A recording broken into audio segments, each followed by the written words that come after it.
नमः विष्णवे नमः विष्णवे नमः। ॐ अपवित्रः पवित्रो वा सर्वावस्थांगतोऽपि वा यः स्मरेत् पुण्डरीकाक्षं सवाय्याविहन्तरः शुचिः।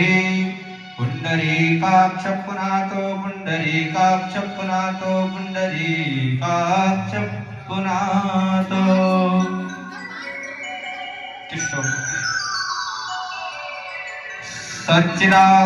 सच्चिदानन्दरूपाय विश्वोत्पत्त्यादिहेतवे तापत्रय विनाशाय श्रीकृष्णाय वयं नमः। माल्यादेनि सुगन्धेनि मालित्यादेनि वयं प्रभो मया हतानि पुष्पाणि पूजार्थं प्रतिगृह्यतामः। पुष्पमालां च समर्पयामि सर्वोर्जार्ध्यगन्धाक्ष पुष्पाणि समर्पयामि नमस्करोमि। नैवेद्यं ॐ नाभ्यासीदन्तरिक्षकोशिष्णोर्जोः सामवर्ततापद्भ्यां भूमिर्दिशः स्तोत्रान् तथा लोकान् कल्पयन्। नैवेद्यं समर्पयामि नमस्करोमि। ॐ व्यासाय विष्णुरूपाय व्यासरूपाय विष्णवे नमो वै ब्रह्मनिधये वासिष्ठाय नमो नमः। अखण्डमण्डलाकारं व्याप्तं येन चराचरं तत्पदं दर्शितं येन तस्मै श्री गुरुवे नमः।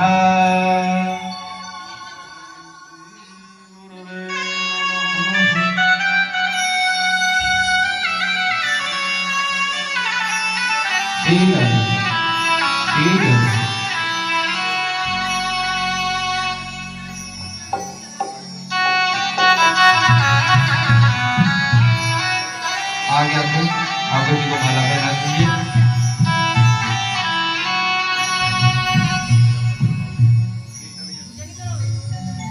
ओम वसुदेवसुतं देवं कंसचारूणमर्दनं देवकी परमानन्दं कृष्णं वन्दे जगद्गुरुम्।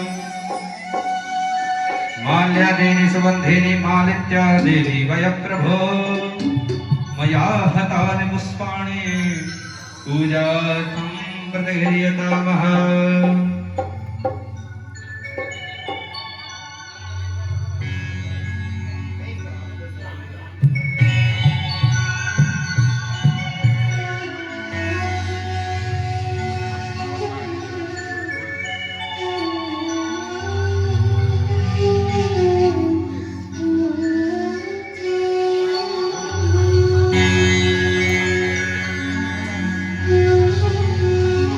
आरार्तिक्यं समर्पयामि।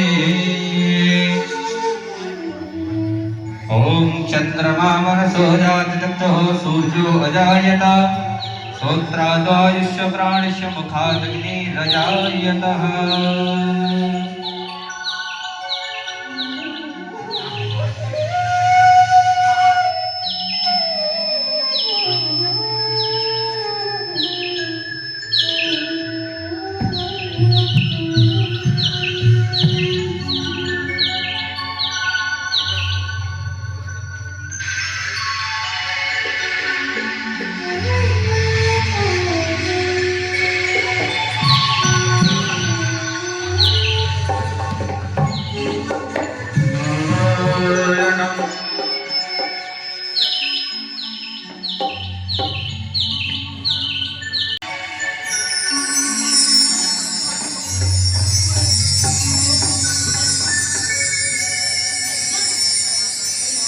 ओम चंद्रमा मनसो जात चक्षुः सूर्यो अजायत श्रोत्रादायुष्य प्राणिष्य मुखादग्निरजायतः। आरात्रिपार्थिवसूरजः विदुर्गाय भागवतिः दिवः सदा कुजबृहति वितिष्ठात् बोल वृंदावन बिहारी लाल की जय। तेरी आरती गाऊं, आगे बिहारी तेरी आरती गाऊं, बिहारी तेरी आरती गाऊं, आगे बिहारी तेरी आरती गाऊं।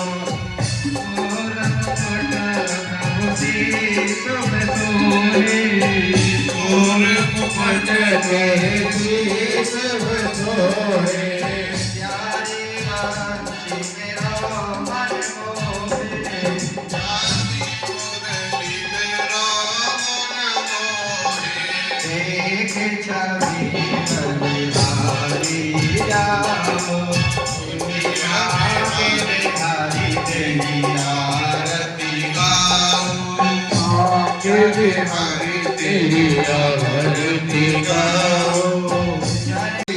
दुनिया सारी होने चरणों के दर्शन पाओ, श्री आगे बिहारी तेरी आरती गाऊं। दास अनाथ के नाथ आप हो, दास अनाथ आप हो, सुख सुख जीवन प्यारे साथ आप हो, सुख जीवन प्यारे साथ आप हो, हरि चरणों में शीश नवाओ, श्री आगे बिहारी तेरी आरती गाऊं, आगे बिहारी तेरी आरती गाऊं। श्री हरिदास के प्यारे तुम हो, श्री हरिदास के प्यारे तुम हो, मेरे मोहन जीवन धन हो, मेरे मोहन जीवन धन हो, एक युगल चले बल बल जाओ, श्री आगे बिहारी तेरी आरती गाऊं, आगे बिहारी तेरी आरती गाऊं, आगे बिहारी तेरी आरती गाऊं, आगे बिहारी तेरी आरती गाऊं, आरती गाऊं प्यारे आपको मनाओ, आरती गाऊं प्यारे तुमको मनाओ। ओम कर्पूरगौरं करुणावतारं संसारसारं भुजगेन्द्रहारं सदा वसन्तं हृदयारविन्दे भवं भवानी सहितं नमामि। त्वमेव माता च पिता त्वमेव, त्वमेव बन्धुः च सखा त्वमेव, त्वमेव विद्या द्रविणं त्वमेव, त्वमेव सर्वं मम देवदेवः। पापहं पापकर्महं पापात्मात्मवान् पार्वतीनाथ सर्वपापो हरो हर। मन्दहीनं क्रियाहीनं भक्तिहीनं सुरेशः यत्पूजितं यः देव परिपूर्णं तदस्तु मे। हरिः ओम्। जयेन तद्रवाय देवास्तानि धर्माणि प्रधान्यासन्नादे हनाकं महिमानः सचन्तरिद्रा पूर्वे साध्याः सन्ति देवाः। हरिः ओम्। एकदन्ताय विद्महे वक्रतुण्डाय धीमहि तन्नो दन्ती प्रचोदयात्। हरिः ओम्। तत्पुरुषाय विद्महे महादेवाय धीमहि तन्नो रुद्रः प्रचोदयात्। सेवन्ति कामकुलचम्पकबाणलाब्धे पूर्णागजाते नरवीन्द्रसालपुष्पै बिल्वप्रवालतुलसीदलमञ्जरीभिः त्वां पूजयामि जगदीश्वर मे प्रसीद। नानासुगन्धपुष्पाणि मेधाकालोद्भवानि च पुष्पाञ्जलिर्मया दत्तो ग्रहाणपरमेश्वरः। मन्त्रपुष्पाञ्जलिं समर्पयामि। बोलो वृंदावन बिहारी लाल की जय। जय जय श्री राधे श्याम। बोलो श्रीमद् भागवत महापुराण की जय। विष्णु भगवान की जय, व्यास जी महाराज की जय, सुखदेव जी महाराज की जय। सदा परिभवग्नमभीष्टदोहम् तीर्थास्पदं शिवविरञ्चिनुतं शरण्यम् भृत्यार्तेऽहं प्रणतपालभवाब्धिबोधम् वन्दे महापुरुषते चरणारविन्दम्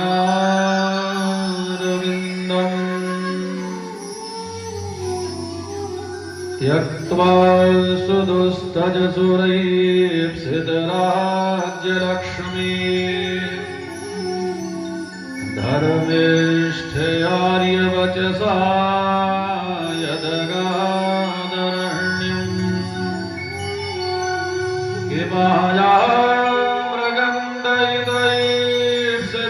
किमायामृगन्धैर्सितमन्वधाव वन्दे महापुरुषते चरणारविन्दम्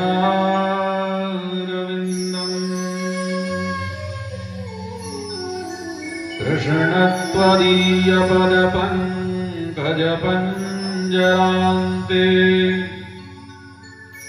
अद्यैव मे विशतु मानसराजहंस कि प्राणप्रयाणसमये कपवातपित्तैः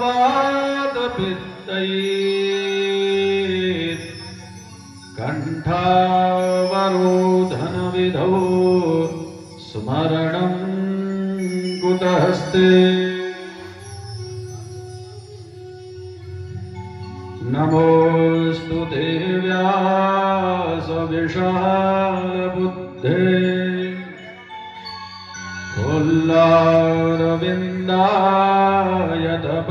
फुल्लारविन्दायतपात्रनेत्रम्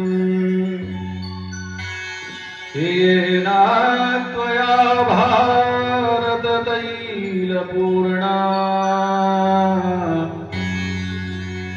प्रज्वालितो ज्ञानमयः प्रदीपः योऽन्तः प्रविश्य मम वाचमिमां प्रसुप्ताम् सञ्जीवयत् अखिलशक्तिधरा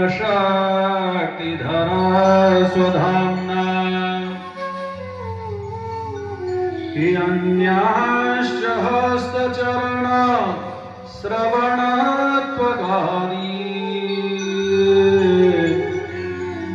प्राणान्नमो भगवते पुरुषाय तुभ्यम् वंशे विभूषितकरान्नवनीरदाभा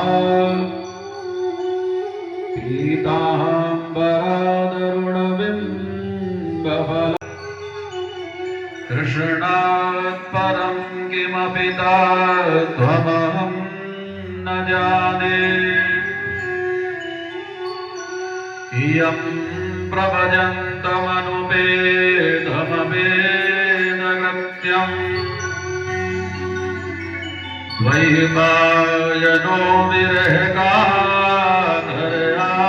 जुहाव विपुत्रेति तन्मयतया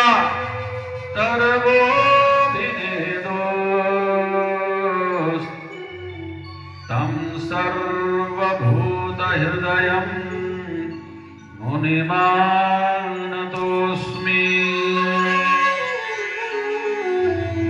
गुरुर्ब्रह्मा गुरुर्विष्णु गुरुर्देवो महेश्वरः गुरुः साक्षात् परब्रह्मा तस्मै श्री गुरवे नमः मूगो वाचा चढ़ई गिरवर गहन जासु कृपा सो दयाल द्रवहु सकल कलिमल दहन हे कर्पूर गौरम करुणावतारम संसार सारम भुजगेन्द्रहारम सदा वसन्तं हृदयारविन्दे भवं भवानी सहितं नमामि त्वमेव माता च पिता त्वमेव त्वमेव बन्धुश्च सखा त्वमेव त्वमेव विद्या द्रविणं त्वमेव त्वमेव सर्वं मम देव देव त्वमेव सर्वं मम देव देव।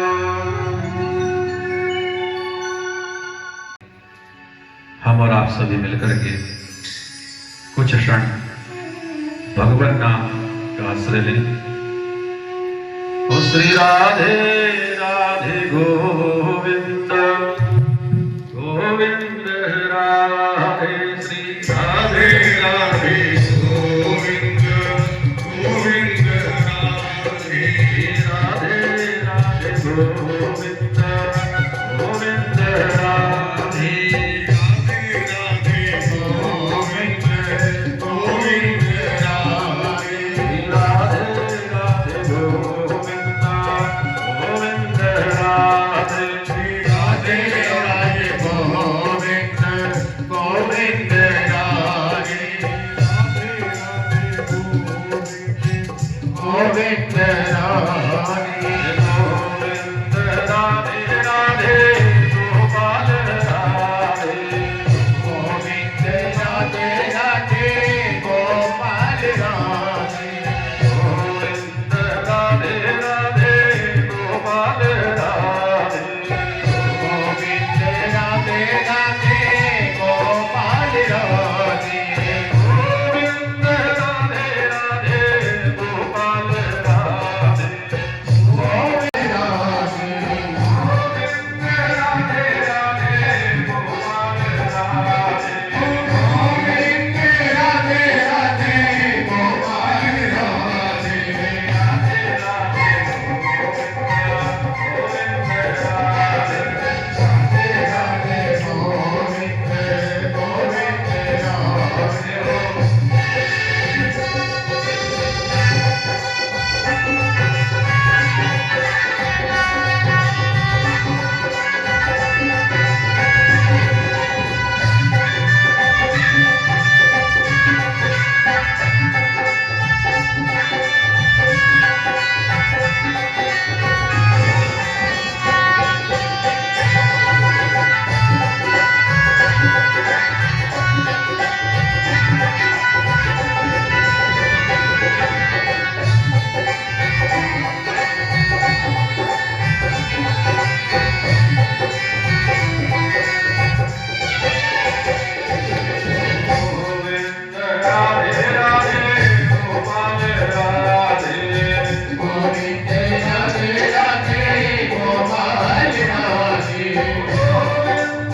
कृपा करे सब कोय।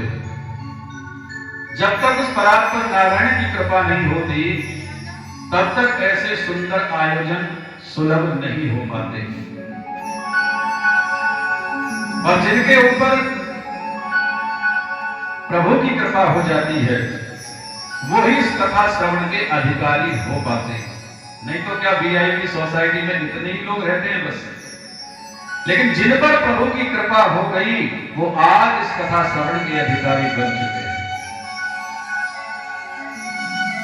बड़े बड़भागी होते हैं वो लोग जो 7 दिवस तक कथा श्रवण करने का सौभाग्य प्राप्त कर पाते हैं। देवा नाम भी दुर्लभम, अरे ये कथा तो देवताओं के लिए भी दुर्लभ है। कल के कथा प्रसंग में महात्म्य की कथा आप सभी ने सुनी थी। उसमें बताया कि जब महाराज सुखदेव परीक्षित को कथा सुनाने लगे तो अमृत का कलश लेकर के देवता लोग आए और वो सुखदेव जी के सम्मुख रख करके बोले कि हे प्रभु, आप जो ये कथा अमृत परीक्षित को पिलाने के लिए जा रहे हैं, आप इसे तो हमें दे दीजिए और ये स्वर्ग का अमृत आप परीक्षित को पिला दीजिए। परीक्षित को मरने का ही तो भय है ना। स्वर्ग के अमृत को पीकर के परीक्षित अमर हो जाएगा और इस भागवत अमृत को पीकर के हम निर्भय हो जाएंगे। तो भगवान सुखदेव जी महाराज ने क्वचित कांच क्वचित मणि ही, कहां कांच और कहां मणि। आपको कोई अमूल्य वस्तु देकर के कहे कि आप ये ले लो और अपनी जो कांच है वो मुझे दे दो, मणि आप ले लो, तो क्या ऐसा सुलभ हो सकता है? कहां कांच और कहां मणि। उस कांच की तुलना मणि से कैसे की जा सकती है? तो भगवान सुखदेव कहने लगे मैं दे तो देता। इंद्रादि देवताओं से भगवान बोले कि मैं तुम्हें इसका कथामृत का दान कर तो देता, परंतु तुमने जो स्वर्ग के अमृत की तुलना इस भागवत अमृत से की है वो बात मुझे बिल्कुल भी अच्छी नहीं है। और महाराज देवताओं को डांट करके भगा दिया। सभी देवताओं ने जाकर के ब्रह्मा से शिकायत की और ब्रह्मा जी ने सत्यलोक में तराजू से तोला और तराजू में के एक पल्ले में सभी ग्रंथों को रखते चले गए, सभी शास्त्रों को रखते चले गए और महाराज तराजू के एक तुलने में केवल श्रीमद् भागवत जी को विराजमान किया। और जानते हो क्या हुआ? कि लघुनन्यानि जातानि गौरवेण इदं महत्। और अपने गौरव के कारण श्रीमद् भागवत जी का पलड़ा नीचे की ओर आ गया। क्यों? जिसमें भजन होगा वही तो नीचे आएगा। अन्य सब ग्रंथों के पढ़ने ऊपर की तरफ लटक गए। ब्रह्मा जी ने घोषणा कर दी, अरे देवताओं, अरे ऋषियों, ये कोई पुस्तक नहीं है, ये कोई पोथी नहीं है, ये ग्रंथ भी नहीं है। श्रीमद् भागवताख्योऽयं प्रत्यक्षः कृष्ण एव ही। ये तो साक्षात कृष्ण है, ये तो साक्षात मेरा गोविंद है। तो देवानाम भी दुर्लभम, ये कथा तो देवताओं को भी दुर्लभ है। और श्रीमद् भागवत कथा को भगवान सुखदेव ने परीक्षित जी को सुनाया और जिसके श्रवण करने मात्र से 7 ही दिन में उन्हें मोक्ष की प्राप्ति होगी। क्योंकि परीक्षित जी महाराज ने पूछा था ना कि जल्दी मरने वाले को क्या करना चाहिए। केवल एक लाइन का प्रश्न।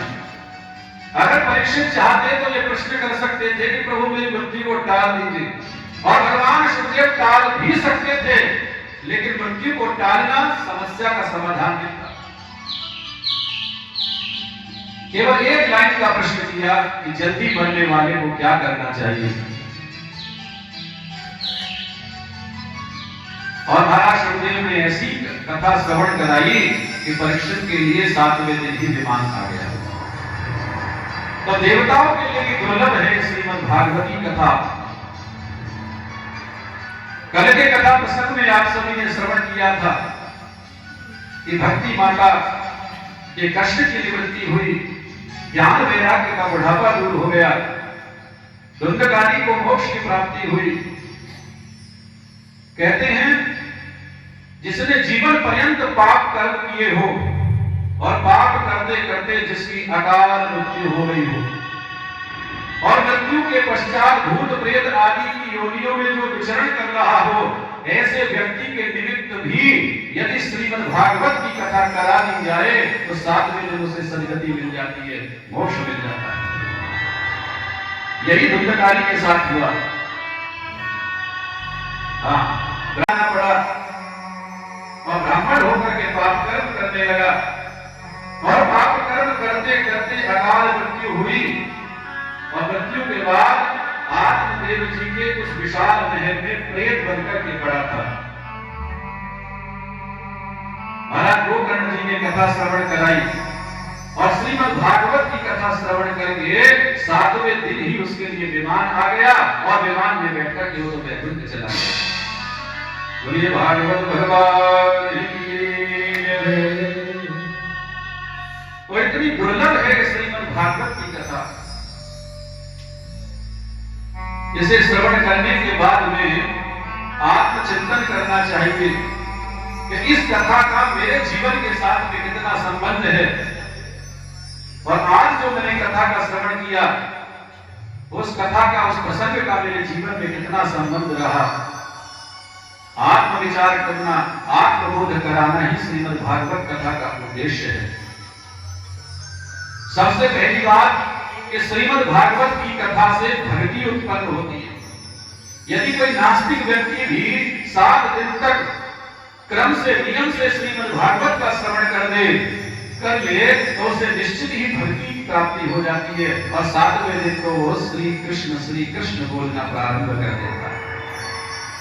जैसे वृंदावन की भूमि का आपने वैशिष्ट सुना है कि कितना ही नास्तिक व्यक्ति क्यों ना हो, यदि वृंदावन की भूमि पर एक कदम रख दे, पैर रख दे, तो बिना राधे राधे कहे बगैर रह नहीं सकता। उसी प्रकार श्रीमद् भागवत की कथा यदि कोई नास्तिक 7 दिन तक नियम से, क्रम से सुन ले तो 7वें दिन ही उसके जीवन में परिवर्तन आ जाता है। पक्की बात है।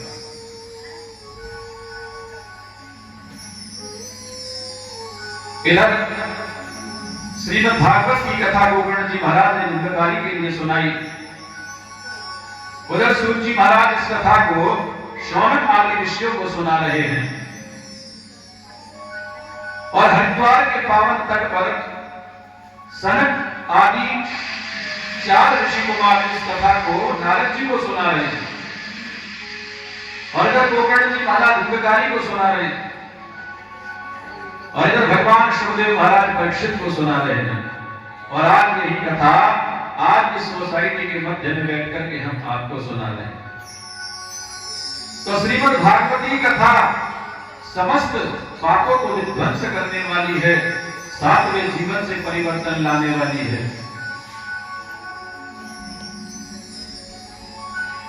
भगवान वेदव्यास जी ने इस श्रीमद् भागवत कथा का उनका उद्देश्य था लिखने का कि 7वें दिन से ही मनुष्य के जीवन में परिवर्तन आ जाए, क्योंकि हम पाप भी करते हैं 7 ही दिनों में, पुण्य भी करते हैं 7 ही दिनों में, हमारा जन्म भी होता है 7 ही दिनों में और हमारी मृत्यु भी होती है इन 7 ही दिनों में। 7वें दिन से 8वां दिन तो कोई होता ही नहीं है, इसलिए 7वें दिन से ही हमारे जीवन में परिवर्तन आ जाए, माता भक्ति हमारे हृदय में प्रकट हो, ज्ञान का अवलंब हो, वैराग्य हमारे जीवन में उत्पन्न हो और त्याग का शेष। भक्ति ज्ञान वैराग्य के त्याग को ही श्रीमद् भागवत कहा जाता है। जब तक भागवत की कथा श्रवण नहीं करेंगे भक्ति उत्पन्न नहीं होगी और जब तक भक्ति जीवन में नहीं आएगी तो ज्ञान नहीं होगा और जब तक ज्ञान नहीं होगा तब तक वैराग्य नहीं आएगा और जब तक वैराग्य नहीं होगा तो त्याग के विषय में तो आप सोच भी नहीं सकते। भक्ति ज्ञान वैराग्य त्याग के विषय में मूल उद्देश्य वेदव्यास जी का यही था कि व्यक्ति के जीवन में 7वें दिन परिवर्तन आए और वो श्रीमद् भागवत कथा को सुनकर के प्रभु के चरणों का आश्रय ले ले। हाँ, इसलिए वेदव्यास जी ने प्रथम स्कंद में भागवत के किसी देव विशेष की स्तुति नहीं की। हाँ, आपने देखो होगा जब भी हम कोई ग्रंथ पढ़ते हैं, कोई पुस्तक पढ़ते हैं, तो उस पुस्तक में सर्वप्रथम मंगलाचरण के रूप में किसी देव विशेष की स्तुति की जाती है। गणेश जी की स्तुति, माता सरस्वती की स्तुति और भगवान शिव की स्तुति, नारायण की स्तुति, कृष्ण की स्तुति। लेकिन दुनिया में श्रीमद् भागवत ही एक ऐसा ग्रंथ है जिसके शुभारंभ में वेदव्यास जी महाराज ने किसी देव विशेष का नाम लेकर के स्तुति नहीं की। हाँ, रामचरितमानस आप पढ़ते हैं, बाबा तुलसीदास जी महाराज ने तो इतनी स्तुतियां की हैं, उसमें सबकी वंदना की। सर्वप्रथम भगवान गणपति की वंदना, माता सरस्वती की वंदना, भैरव जी की वंदना, हनुमान जी की वंदना, राजा रामचंद्र की वंदना, चारों भैया की वंदना, अयोध्या की वंदना, चारों गलियों की वंदना, दशरथ की वंदना, तीनों रानियों की वंदना पढ़िए। और उसके बाद में चोरों की वंदना, जेब कतरों की वंदना, डाकुओं की वंदना, और महाराज निंदा करने वालों की तो ऐसी वंदना की है महाराज। बोले जो निंदा करने में जिनका एक मुख भगवान शेषनाग की तरह हजारों मुख के समान हो जाता है, मैं उनको प्रणाम करता हूं। और निंदा सुनने में जिनके कान महाराज पशु की तरह 1000 कानों की शक्ति रखते, मैं उनको प्रणाम करता हूं। हाँ, और अंत में कह दिया, सिया राम में सब जग जानी, करहु प्रणाम जोरी जग भानी। कोई छोड़ा ही नहीं महाराज। लेकिन दुनिया में केवल श्रीमद् भागवत ही एक ऐसा ग्रंथ है जिसमें वेदव्यास जी महाराज ने किसी देव विशेष का नाम लेकर के स्तुति नहीं की। तो मां वीणाधारी, मां भगवती सरस्वती कहती कि एक मंत्र हमारा भी होना चाहिए। भगवान नारायण कहते एक मंत्र हमारा भी होना चाहिए। भगवान शिव कहते एक हमारा भी मंत्र होना चाहिए स्तुति में। अब ब्रह्मा जी, इंद्र जी, सूर्य जी, चंद्र जी, वरुण जी, अग्नि जी, भैरव जी, हनुमान जी, मां दुर्गा जी कहते भाई एक मंत्र हमारा भी होना चाहिए स्तुति में। यदि मैं इस प्रकार से एक मंत्र सबका लेकर के स्तुति प्रसंग बनाता तो स्तुति प्रसंग थोड़ा बड़ा हो जाता। तो मैं ये जो कहना चाहता हूं शायद उसे कहने का फिर समय ही न बचता। हाँ, तो इसलिए श्रीमद् भागवत कथा के प्रथम स्कंद में शुभारंभ में भगवान वेदव्यास जी ने वंदना किसकी की है, आइए हम सभी श्रवण करें। कि जन्माद्यस्य यतोन्मयादितरतश्चाते स्वविद्यस्वराट् तेने ब्रह्महृदाय आदिकवये मुह्यन्ति यत्सूरयः इति वारिकृतं यथा विनमयो यत्र त्रिसर्गो मृषा स्वेन सदा निरस्तकुहकं सत्यं परं धीमहि। तो श्रीमद् भागवत के शुभारंभ में प्रथम श्लोक में वेदव्यास जी ने केवल सत्य को प्रणाम किया। किसी देव विशेष की स्तुति नहीं की, केवल सत्य को प्रणाम करके उन्होंने ये बताया कि यदि हम सत्य को अपने जीवन का आभूषण बना लें, सत्य को अपने जीवन में अलंकृत कर लें, तो हमारी गणपति पूजा भी सहज है, हमारी शिव पूजा भी सार्थक है और हमारी दुर्गा पूजा भी सफल है। क्योंकि बिना सत्य के कोई भी देवी देवता, किसी देव इष्ट की पूजा आप करते रहें और सत्य को ना अपनाएं तो किसी की भी पूजा आपके जीवन में फलदायी नहीं हो सकती। सत्य ही ईश्वर है, सत्य ही नारायण है। तो वेदव्यास जी महाराज कहते हैं कि प्रथम श्लोक में भागवत में मैंने सत्य की वंदना कर दी, मानो सबकी वंदना कर दी। हाँ, क्योंकि सत्य ही ईश्वर है, सत्य ही नारायण है, सत्य ही शिव है, सत्य ही ब्रह्मा है, सत्य ही गणपति है और सत्य ही मां भगवती दुर्गा है। बोले मुहुरहो रसिका भुवि भावुका। बोले आर्यम मोक्ष पर्यंतम, जब तक सदगति ना मिल जाए, जब तक मोक्ष ना मिलता है, मुहुर्मुहु यानी बार बार पियो। मुहुरहो रसिका भुवि भावुका, और भावुक होकर के, श्रद्धावान होकर के इसका पान करो, निश्चित ही गोविंद आपके हृदय में प्रकट होगा। तो आइए अपने इस पावन मन को नैमिषारण्य तीर्थ में ले चलें, जहां पर 88,000 संत विराजमान हैं। इस नैमिषारण्य तीर्थ को नैमिषारण्य क्यों कहा जाता है? जिला सीतापुर लखनऊ के ठीक बीच में एक जगह पड़ती है, नाम है नैमिषारण्य। इसका नाम नैमिषारण्य क्यों पड़ा? बोले प्राचीन समय की बात है, एक बार समस्त ऋषि मिलकर के भगवान परात्पर नारायण के पास में पहुंचे और जाकर के हाथ जोड़कर के बोले, प्रभु हमें कोई ऐसा स्थान बताएं जहां बैठकर के निसंकोच आपका भजन कर सके, क्योंकि हम दिव्य दृष्टि से देख रहे हैं कलयुग समीप आ रहा है और कलयुग में मनुष्य के पास घर कराने के लिए समय होगा नहीं होगा तो केवल आपके भजन के लिए।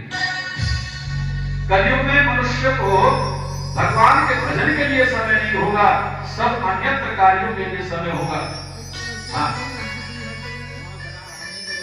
दंडक के गद्दे पर बैठकर के महाराज हाथ में रिमोट लेकर के बजते रहे पूरे रात, रिमोट के चैनल पूरी रात कब निकल गई मालूम नहीं पड़ता।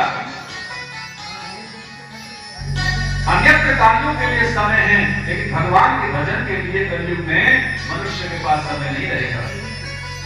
और हम देख रहे हैं अपनी दिव्य दृष्टि से कलयुग समीप आ रहा है। तो प्रभु कोई ऐसा स्थान बताइए जहां बैठकर के हम आपका भजन कर सकें और कलयुग हमें परेशान ना करे, कलयुग की मात्रा कम हो, ऐसा स्थान बताएं। तो परात्पर नारायण ने कुछ क्षण अपने नेत्रों को बंद किया और अपने मानसिक चक्र को छोड़ा और कहा, ऋषियों ये चक्र जहां जाकर के रुक जाए समझ लेना कलयुग का प्रभाव कम होगा, निसंकोच होकर के मेरा भजन करना। पूरे ब्रह्मांड की परिक्रमा लगाता हुआ भगवान नारायण का वो चक्र जिला सीतापुर लखनऊ के ठीक बीच में एक जंगल था, उस जंगल में जाकर के पाताल लोक में समा गया और वहां से जल निकल आया। आज भी वहां पर निरंतर जल निकलता रहता है और उस स्थान का नाम पड़ गया चक्रकुंड। हाँ, तो नैमिष कहते हैं भगवान नारायण के चक्र को, अरण्य कहते हैं जंगल को। तो भगवान नारायण का चक्र जिस जंगल में जाकर के समाया उस स्थान का नाम हो गया नैमिषारण्य। बोलिए नैमिषारण्य धाम की। और आज उसी नैमिषारण्य धाम में शौनक आदि 88,000 संत एकत्रित हुए। एक बड़ा विशाल बरगद का वृक्ष है, उसके नीचे बहुत बड़ा चबूतरा बना है। 88,000 संत एकत्रित हैं और जिनमें सबसे बड़े जो संत हैं उनका नाम है शौनक जी महाराज। अच्छा, उन महात्माओं में कोई 100 वर्ष के महात्मा हैं, कोई 1000 वर्ष के हैं, कोई 1,00,000 वर्ष के हैं।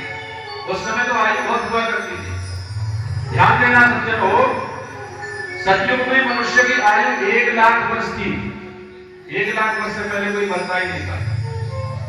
और जैसे ही त्रेता युग आया तो 1,00,000 से 1 कम हो गई, तो मनुष्य की आयु 10,000 वर्ष रह गई। और जैसे ही द्वापर युग आया फिर 10,000 से 1 कम हो गई, तो मनुष्य की आयु, अरे जरा जोर से बोलो ना, 1,000 रह गई।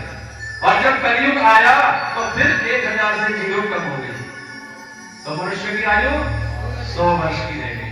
कलयुग में मनुष्य की संपूर्ण आयु मात्र 100 वर्ष की है। शतम जीवे वशारदः, और अब तो 100 वर्ष भी देखने को नहीं मिलता। तो उन महात्माओं में ऋषियों में कोई 100 वर्ष के महात्मा हैं, कोई 1000 वर्ष के हैं, कोई लाख वर्ष के हैं, लेकिन सबसे बड़े जो महात्मा है उनका नाम है शौनक जी महाराज।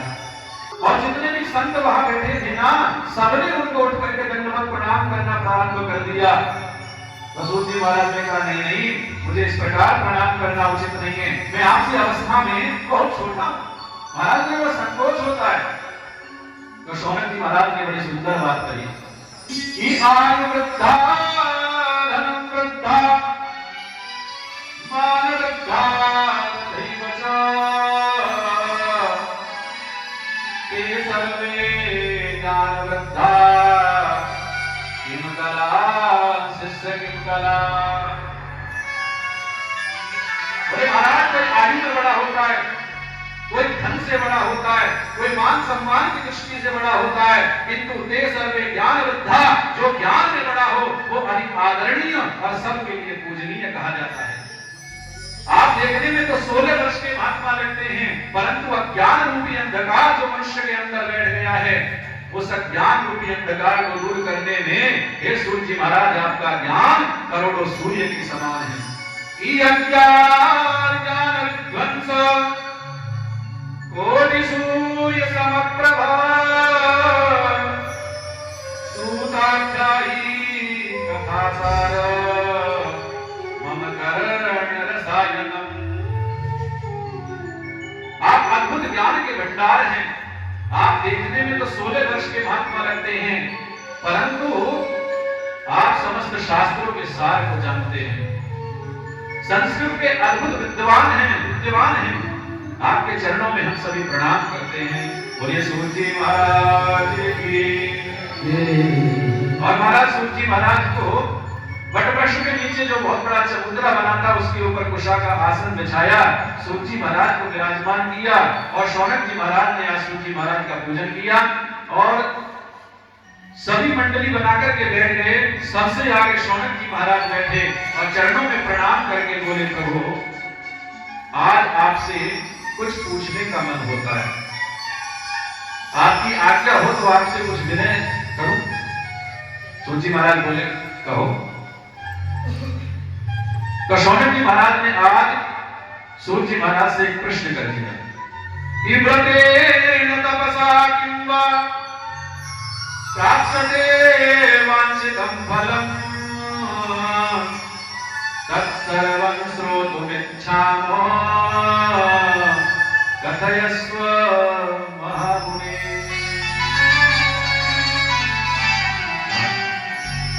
बोले प्रभु हम आज ऐसी कथा श्रवण करना चाहते हैं जो हमारे कानों को अमृत को प्रदान करे और कथा तो सुने हम और दुख दूर हो जाए संसार के लोगों के। आप ऐसी अमृत कथा बताइए जो पवित्रों में भी परम पवित्र करने वाली हो, मंगलों में भी परम मंगल करने वाली हो और जो भक्ति ज्ञान वैराग्य का उत्पादन करा दे। और इतना ही नहीं कि कृष्ण प्राप्ति करम शाश्वत, कृष्ण प्राप्ति कर्म शाश्वत और भगवान श्री कृष्ण की प्राप्ति करा दे, ऐसी कथा हम आज सुनना चाहते हैं। सूर्य जी महाराज बड़े प्रसन्न हो गए और कहने लगे ऋषियों बड़ा अच्छा प्रश्न किया है और इस प्रश्न में कोई अपने लिए तुम्हारा कोई प्रश्न नहीं है, अभी तो संसार कल्याण का प्रश्न है, मैं अवश्य बताऊंगा। सूर्य जी महाराज कहते हैं कि ऋषियों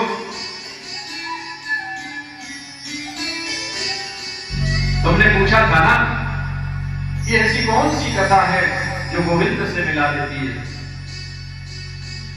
गोविंद से मिलाने वाली पूरे समाज में, पूरे संसार में केवल एक ही कथा है, श्रीमद्भागवताख्योऽयं प्रत्यक्षः कृष्ण एव हि त्वया खलु पुराणानि ते इतिहासानि चानय। समस्त पुराण, समस्त इतिहास, समस्त शास्त्र और समस्त धर्म ग्रंथों का सार है श्रीमद् भागवत कथा।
ओम नमो भगवते वासुदेवाय।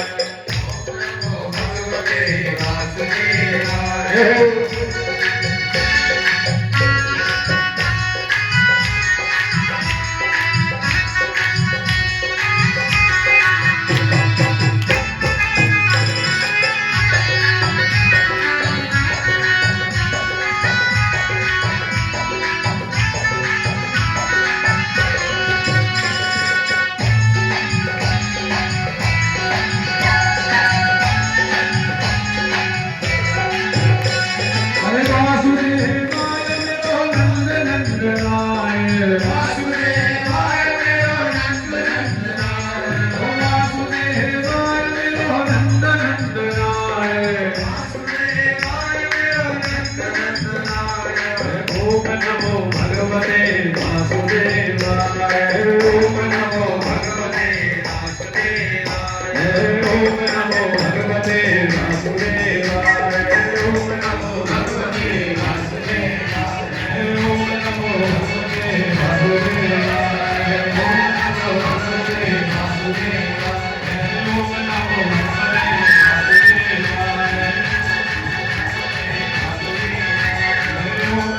भगवते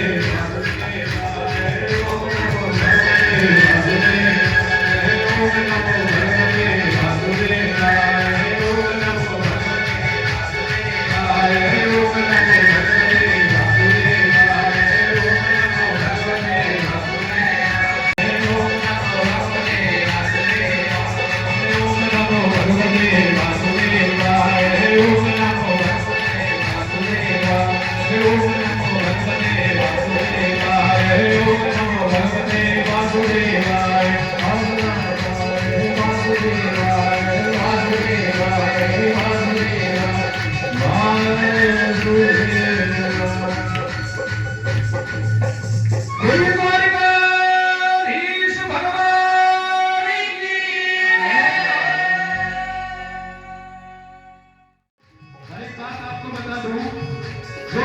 शादी में बैंड बाजे के आगे नाचता है डीजे पर, 84 लाख योनियों में नाचने से कोई रोक नहीं सकता। सच्ची बात।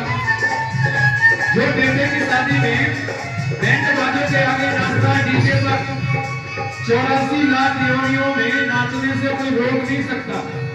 और जो एक बार भी भगवान के दरबार में नाच लेता है ना, जैसे 84 में नाचना नहीं पड़ता। इसलिए गोपाल मुरलिया वाले, गोपाल मुरलिया वाले, गोपाल मुरलिया वाले, गोपाल मुरलिया वाले, राधा जीवन, राधा जीवन, गोपाल मुरलिया वाले, राधा जीवन, गोपाल मुरलिया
नहीं दिया।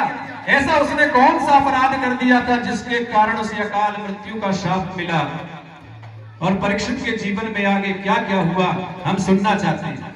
तो भगवान सुखदेव कहते हैं ये तो कल मैं 2 बजे से बताऊंगा। बोलो जय श्री कृष्ण। जय श्री कृष्ण। हाँ, और कल की कथा सही 2 बजे प्रारंभ होगी। आप सभी समय से आने का कष्ट करें। और कहते हैं भाग्योदयेन बहुजन्म समर्जितेन सत्संगमं च लभते पुरुषो यदा वै। एक नहीं, 2 नहीं, हजारों जन्मों का जब पुण्य उदय होता है तभी ऐसी कृष्ण कथा, भागवत कथा श्रवण करने का सौभाग्य प्राप्त होता है। और बड़े बड़भागी होते हैं वो लोग जो इस कथा का आयोजन कराते हैं। तो देवलक परिवार को बहुत बहुत शुभकामनाएं, व्यास मंच की ओर से बहुत बहुत शुभकामनाएं, बहुत बहुत आशीर्वाद। इन्होंने इस सुंदर भव्य आयोजन को इस सोसाइटी में रखा है। सब लोग खड़े हो जाएं, आरती के लिए प्रभु की मंगल में आरती करें। सिरधर कृष्ण मुरारी की आरती, कृष्ण बिहारी की गिरधर कृष्ण मुरारी की।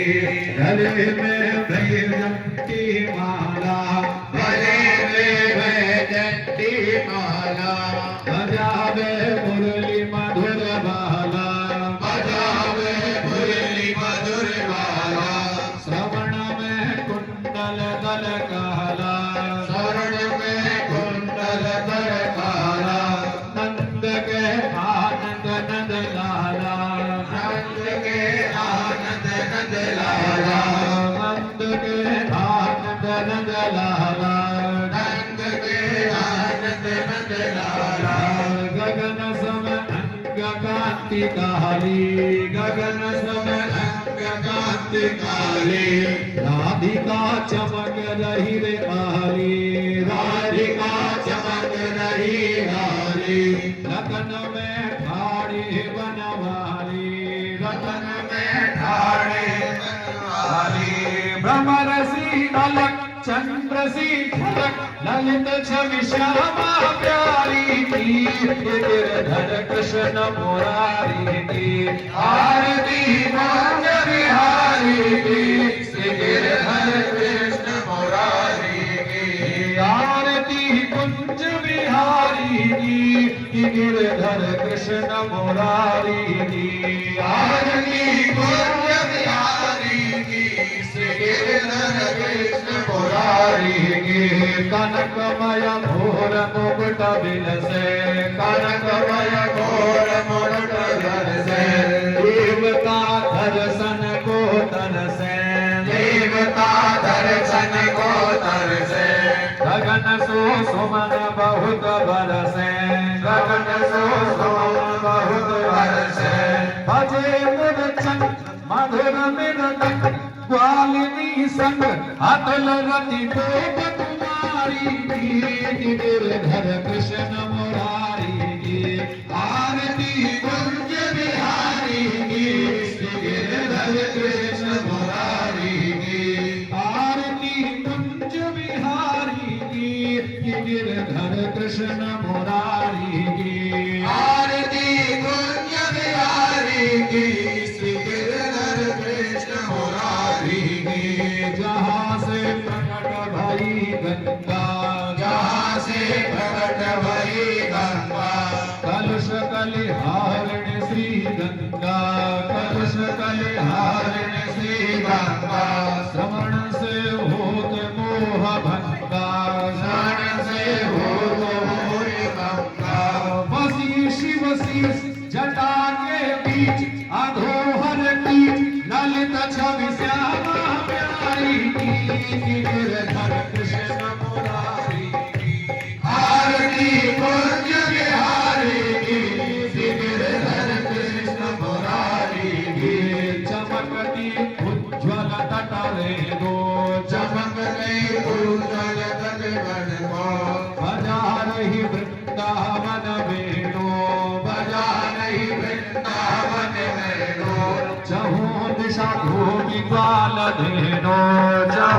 शगुन ग्वाल देवा हसत प्रदुमन चांदनी चंद्र कटक भव खंड तेर सुनो श्री बनवारी की गिरधर कृष्ण मुरारी की आरती पूज्य बिहारी की गिरधर कृष्ण मुरारी की आरती कुंज बिहारी की गिरधर कृष्ण मुरारी की आरती कुंज बिहारी की गिरधर कृष्ण मुरारी की आरती कुंज बिहारी की गिरधर कृष्ण मुरारी की आरती कुंज बिहारी की गिरधर कृष्ण मुरारी की कर्पूर करुणावतारं संसार सारं भुजगेन्द्रहारं सदा वसन्तं हृदयारविन्दे भवं भवानी